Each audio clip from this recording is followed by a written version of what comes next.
Kati Quigley is the Senior Director at Microsoft's Worldwide Partner Group and also the former chair of PCMA, and joins me here at Convening Leaders to give me an update on the sentiment within the corporate market. Kati, are we seeing an uptick in corporate sentiment? So corporations are doing much better than they were a few years ago. People are investing in development and research and looking ahead as opposed to the current day, because they know that the horizon is much brighter, and we're selling more products, we're releasing more new products and shortening those cycles because the resources are starting to free up. And what's your role now at Microsoft? It's to make sure that our customers and our partners are educated and that they're knowledgeable about the direction and the vision of Microsoft, and that they know how to go out and apply it and evangelize it. So, no need for events? Absolutely a need for events. Events are the way that we teach people, people network, they meet each other, they drive business through those connections that are making. If those conversations didn't happen at our events, those connections wouldn't happen, and then we wouldn't be successful. How have you continued to integrate technology within the architecture of your events? Our events we look at them as always on, so we want to ensure that the community is growing prior to, and so once they are at an event, they're ready to network, they're ready to learn, and then as they leave, that connection continues, and that we put out information real time instead of waiting until the event actually happens.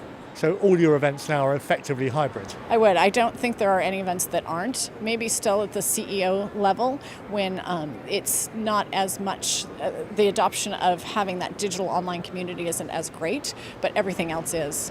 We've witnessed here in Orlando the latest iteration from InExpo of their social business TV platform. How do you go about assessing which platforms you're going to select as part of your armory? We look for a simple interface. We don't try to replicate the in-person experience because it's a unique thing.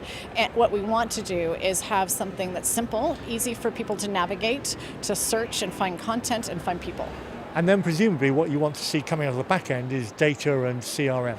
Right, exactly. What we're trying to do on the back end is to build our database so we understand the movements of our partners and our customers and what's important to them, so we can continue to build our business around them. Give me some idea of scale in relation to your event activity. Just how many events are Microsoft organising each year? The company does about 3,000 events a year. Of the large events, there's about 20 very large events that we do. Do you tend to incorporate the delivery from an in-house events division, or are you continuing to outsource? We've always had a model of outsourcing.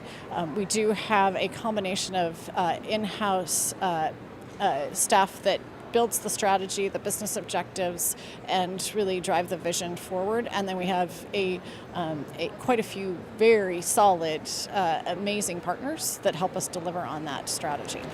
I think it's fair to say that here in Orlando we're witnessing the continued success of PCMA as an organisation, but just how can associations themselves remain relevant? I think they can remain relevant as long as they continue to innovate. I look at PCMA and I think PCMA has done a fantastic job of innovating at their Convening Leaders, and they're bringing content and they're bringing to life experiments about how to do an event, and so that's why you want to come here and see it. So if you're going to continue to lead these association communities and keep them vibrant, you need to innovate and you need to do something different and find your core strength, because people are finding information everywhere. But if you have one core strength and one value proposition that no one else has, that will keep you vibrant.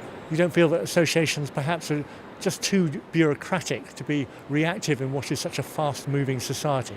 I think they can definitely be slowed down, and I think that's where they need to be in this constant mode of innovation and having an insight onto the trends of what's happening, listening to those social media conversations, and then they bring that trusted voice to the social media conversation, because you don't know who's saying what online, but you do trust your organization that you belong to. So if they are talking about relevant things that are in the social media channels and bringing the validity to it, they're definitely valuable. Going forwards, Kati, what excites you about the future in your role at Microsoft? We're launching so many products this year. We started with Windows 8 being our biggest one, and we have Office coming, but there's so many other products that go across the company that people may not have heard of, but they support an enterprise or they support consumer. We just merged with Skype last year, so there's some exciting things on the horizon there. So it's great that we're going to be moving at a pace that is so fast. It's exciting to be able to continue to put out that content and make those connections and create successful businesses. You're describing very much there the pace of change and disruption. I saw on the news this morning about how Samsung has successfully disrupted the pace of iPhone 5's progression in the marketplace to the tune of something like a 17% drop in Apple's share price in just 6 months. Yeah, it could change so quickly. And I've been at Microsoft for 10 years, and I think about we've had different competitors emerge, and how they emerge is they disrupt that business. And so there are companies that are continuously disrupting that business. I know even during the economic crisis, we continue to move our research and development forward and invest in that because we know that we need to do that to continue to keep up. So yeah, it's moving at a very fast pace. Kati Quigley, thank you very much. Thank you very much.